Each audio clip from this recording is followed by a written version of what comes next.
All right, guys, this is Noah Godin. He is the owner of Allegiant Gaming in Katy, Texas. You've got to hear his story. You guys hear me all the time talking about opportunities in gaming and esports, and this is a really cool opportunity that he's created for himself. So tell us a little bit about who you are, Noah. So my name's Noah Godin. I started this company roughly about 1.5 years ago. A better timeline for you would probably be about 4-ish months before COVID. To give you an idea of when this company actually started. So it started because I was looking for a gaming chair, couldn't find one. I wanted to test it before I tried it, and I figured, well, if there isn't a company that does it geared towards streamers, professional gaming, streaming, and esports, that I would just make one, and so here we are today. Okay, so you open the store up. We'll get into some more details about that, and COVID hits. Mm-hmm.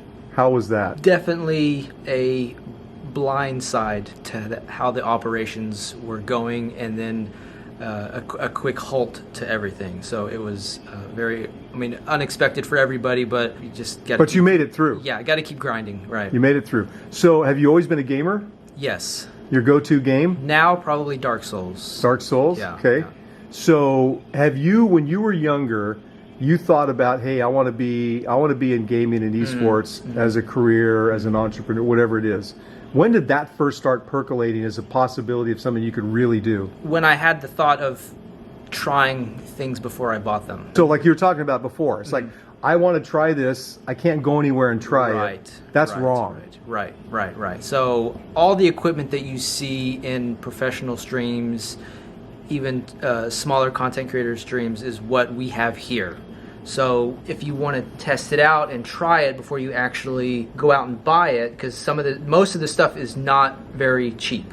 So trying it before you buy it is a huge benefit to making sure that you want to, put if you're going to spend $1,000 on a gaming chair, right? Really nice to be able to sit in it. Yeah, no, for sure, absolutely. Yeah. Okay, so what would you tell someone that is? No, here's another side note, guys, and you'll see other content. These guys are, let's see, you are the only or the biggest G Fuel retailer in the country? How's that? What is that? Yes, so we have access to all of the G Fuel inventory that is licensed out to retailers. They do have some licenses that are specific for them, but that's besides the point. We have all of G Fuel's inventory that is licensed to go to retail. Yeah.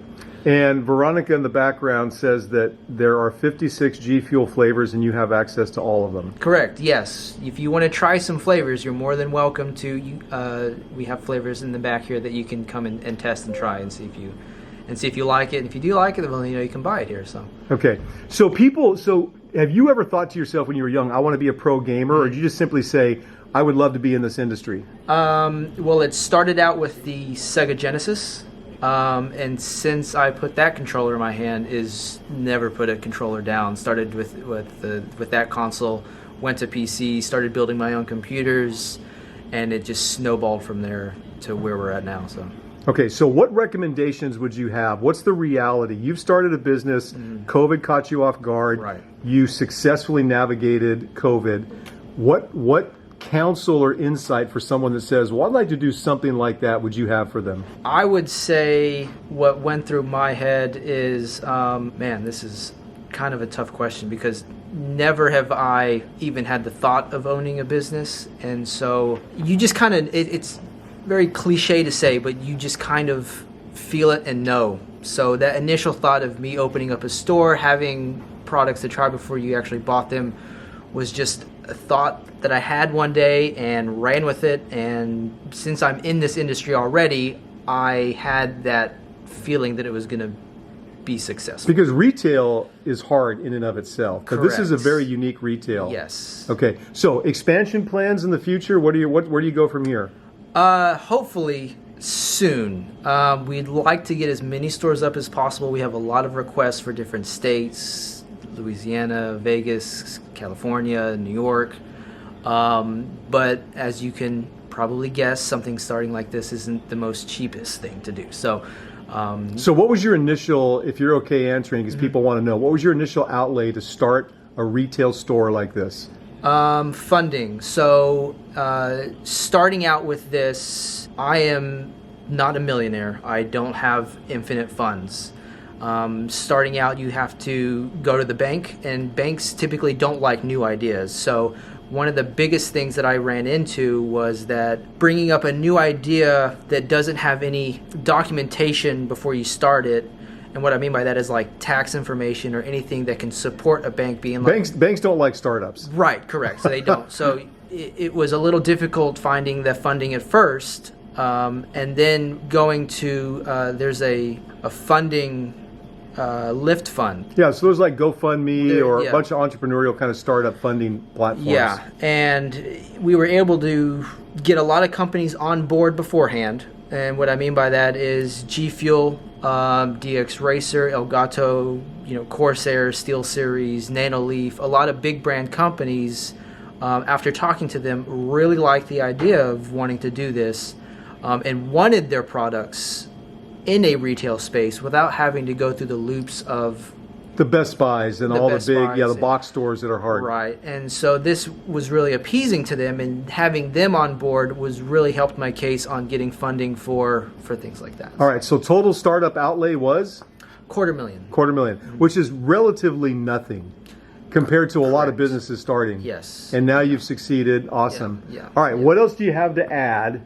Anything that you feel like someone saying, I want to do something like that should know? Anything in the top of your head? Be prepared for a lot of no's. Be prepared for a lot of no's. And don't let it stop you. I know you hear that a lot. Don't let that stop you from doing what you want to do. But you have to also remember that if it's something that you're passionate about and that you want to do, and you have that gut feeling, to just continue on with it. And that is what I did, and that's why I'm here today. Was it ever scary for you? Or is it scary every day?